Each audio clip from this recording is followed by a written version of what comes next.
కావాలంటే ఇంటికి చంద్రబాబు పిలిచి భోజనం పెట్టుకుంటారు, జగన్మోహన్ రెడ్డి ఇంటికి వెళ్ళి చేపల పులుసు తింటారు. ఎవరిచ్చారు జీవోలు అప్పుడు?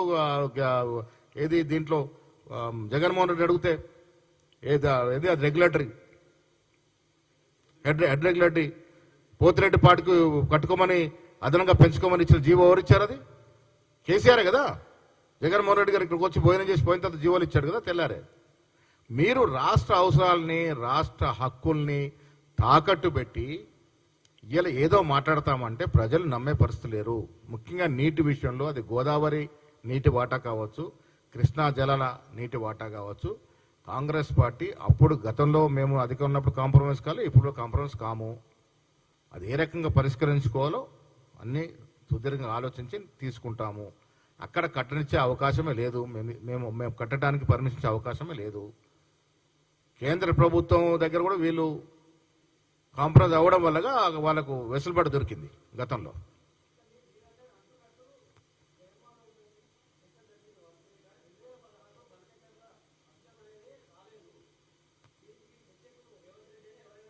అరే అంశం వచ్చిందా రాదా అని తర్వాత సంగతి. మీరు మాట్లాడుకున్నప్పుడు ఆ అంశం లోపల మీ చర్చలో వచ్చిందా లేదని మనకడే తెలుస్తుంది.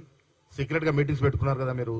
నేనేమంటానంటే ఇప్పుడు కృష్ణా జలాల విషయంలో 299కి కదా ఆయన సంతకం పెట్టింది, హరీష్ రావు గారు సంతకం పెట్టారు. ఎందుకు కాంప్రమైజ్ అయినారు? ఇప్పుడు మిగులు జలాల్ని మాత్రమే ఆంధ్రప్రదేశ్ వాడుకోవాలి. ఎప్పుడు మన దగ్గర ప్రాజెక్టు పూర్తయి మన ప్రాజెక్టుకు సరిపడా నీరు వచ్చిన తర్వాత ఆ పొర్లి నీరుని వాడుకోవాలి వారు. మన దగ్గర ప్రాజెక్ట్ కంప్లీట్ కాలేదు, వారికి ఎందుకు వాడుకొని ఇస్తాం మనము?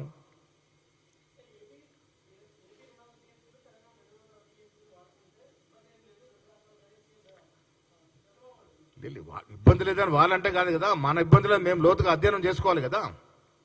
బనకచర్ల విషయంలో లోతుగా అధ్యయనం చేసుకొని ఆల్రెడీ క్యాబినెట్లో డిస్కస్ చేశారు. ఇంకా కొద్ది దాని మీద కసరత్తు చేయాల్సి ఉంది. చేసిన తర్వాత ఒక నిర్ణయం ప్రకటిస్తారు.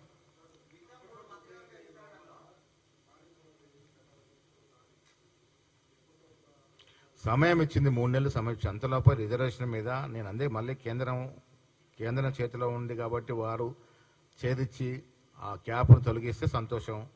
తొలగించిన ఎడల ఇంకా లీగల్ ఆప్షన్స్ ఉన్నాయా చూస్తాము.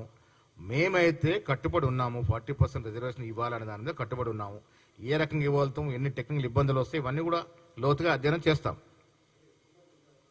మాట్లాడతాం. ఇప్పుడు ఇవాళ కోర్టు జడ్జిమెంట్ ఇంకా పరిపూర్ణంగా జడ్జిమెంట్ వచ్చిన తర్వాత ఆ జడ్జిమెంట్ చూసిన తర్వాత మళ్ళీ ముఖ్యమంత్రి గారితో, మా ఇన్ఛార్జ్తో, క్యాబినెట్ మినిస్టర్లు అందరితో మాట్లాడతాం. మాట్లాడిన తర్వాత నిర్ణయం తీసుకుంటాం.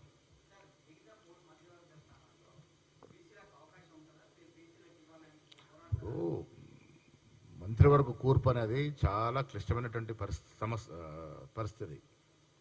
ఇప్పటి వరకు మేము చేసినంత సోషల్ జస్టిఫికేషన్ ఎవరు చేయలే, ఎవరు ఊహించలే కూడా. 4 ఎస్సీలని క్యాబినెట్లో తీసుకుంటామని, ఒక ఎస్సీని స్పీకర్ చేశాం, ఒక ఎస్సీ డిప్యూటీ స్పీకర్, ఇలా 3 బీసీలు మంత్రులుగా ఉన్నారు. ఇంకా అడుగుతా ఉన్నాం, ఉన్న 3 సరదాలి, ఆ పిండిలోనే రొట్టెలు చేయాలి. చూద్దాం.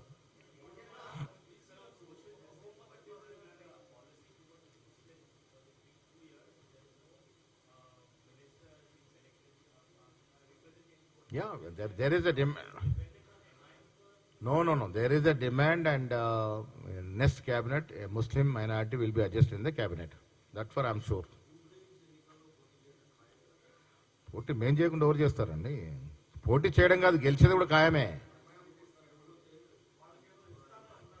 మేము ఎప్పుడు అనలేదు. ఈ ఆనవాయితీని దుర్మార్గంగా తెంచింది ఎవరని అడుగుతా ఉన్నాను. నారాయణపేట్ ఎన్నిక కదా, నారాయణ ఖేడ్ ఎన్నికల్లో కృష్ణారెడ్డి గారు చనిపోయినప్పుడు అప్పుడున్నటువంటి మా పీసీ అధ్యక్షుడు, సిఎల్పి నాయకుడు ఉన్నటువంటి సీఎం గారిని కోరితే దాన్ని పక్కన పెట్టేసి ఆనవాయిస్ని తెంపేసి పోటీ చేసి విచ్చలవిడి డబ్బులు పెట్టి నానా యాగేసి గెలిచినారు. ఇది రాజశేఖర రెడ్డి గారు ఉన్నప్పుడు ఆనవాయితీ ఉండే. ఇప్పుడు ఆనవాయితీ లేదు కాబట్టి పోటీలో ఉంటాము. ఉండడమే కాదు, జూబ్లీ హిల్స్ ఎన్నికల్లో గెలిచి తీరు.